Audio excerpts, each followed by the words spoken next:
इस दुनिया में कोर्ट है, जज है, वकील है, सब चलता है, किंतु यहाँ कभी पैसा देकर भी अपराधी आदमी छूट सकता है, लांच देकर भी छूट सकता है, सत्ता के कारण भी छूट सकता है। किंतु ऊपर वाले की कोर्ट ऐसी है ना, वहाँ से कोई छूट नहीं सकता है, वहाँ कोई छूट नहीं सकता है। जब ऊपर वाले की कोर्ट में हमारा मामला चला जाता है, तब फिर सीधा सा चुकादा ही आता है, वहाँ कोई कोर्ट में केस नहीं चलता है, सीधा फल ही मिलता है। और आप देख लेते हैं, आप देख लीजिए इस दुनिया में कोई कितना भी सत्ताधीश होता है, कितना भी संपत्ति वाला होता है, या हमारे कितने भी बड़े बड़े बाबा लोग होते हैं, तो भी आज जेल की हवा खा रहे हैं भाई। वहां सत्ता का नहीं चलता, संपत्ति का नहीं चलता, बड़े ग्रुप का भी नहीं चलता। जब ऊपर वाले की कोर्ट में मामला चला जाता है, तो वहां किसी का कुछ भी नहीं चलता है। और इसीलिए जैसा हम बोएंगे वैसे ही हम फसल पाएंगे, वैसे ही फसल काटेंगे। यदि हम खेत में गेहूं बोएंगे तो गेहूं पाएंगे, बाजरा बोएंगे तो बाजरा पाएंगे। गेहूं बोकर बाजरा नहीं पा सकते हैं, और बाजरा बोकर हम गेहूं नहीं पा सकते।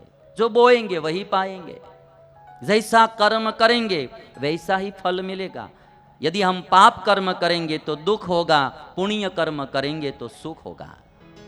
और इसीलिए ये दशरथ राजा की श्रवण की कथा हमको सिखाती है, जो हो गया सो हो गया, जब से हम जग गए वहां से ही सवेरा समझकर, या अब सुबह हो गई, आज से कोई पाप नहीं करना है। पाप की कमाई कभी फल नहीं सकती।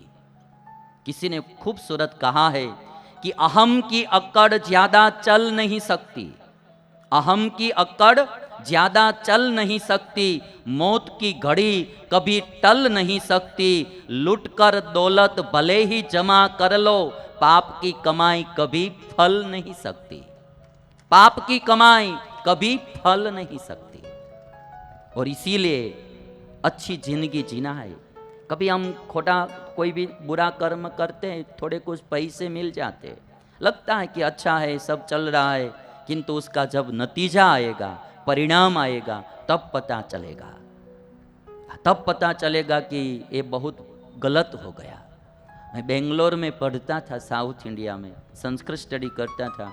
एक साउथ इंडियन कन्नड़ देश के आदमी, बहुत बड़े प्रोफेसर थे जियोग्राफी के, तो करीबन 80 साल की उम्र थी। तो हम जब जाते थे क्लास लेने के लिए तो उदास बैठे होते हैं। तो मैं पूछता था कि सर आप उदास क्यों हैं इतने? तो बोलते थे कि मैंने मेरी जवानी में जो जो गलत कर्म किया है उसकी याद आती है तो मुझे टेंशन होता रहता है।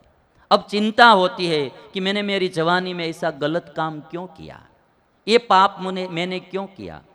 और जब मैं सोता हूं तो मुझे रात को नींद भी नहीं आती है, वो मेरे पाप सब याद आते रहते हैं।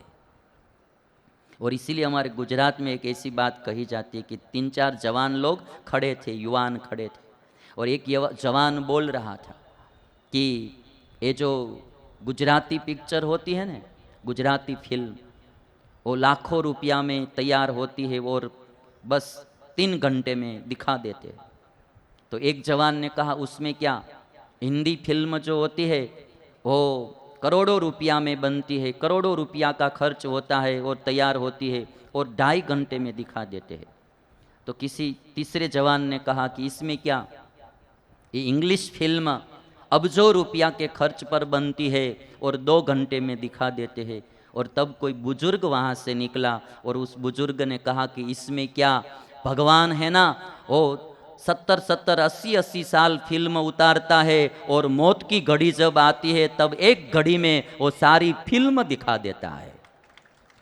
जब मौत की घड़ी आती है ना, जब हम मरण पर, मृत्यु आने वाली ही जब हमारी होती है और हम सोए हुए होते हैं, पास में कोई आते नहीं है, हमारे भी पास में कोई आते नहीं होते हैं, अकेले ही होते हैं, सामने मौत दिखाई देती है, तब भगवान पूरी फिल्म दिखा देते हैं।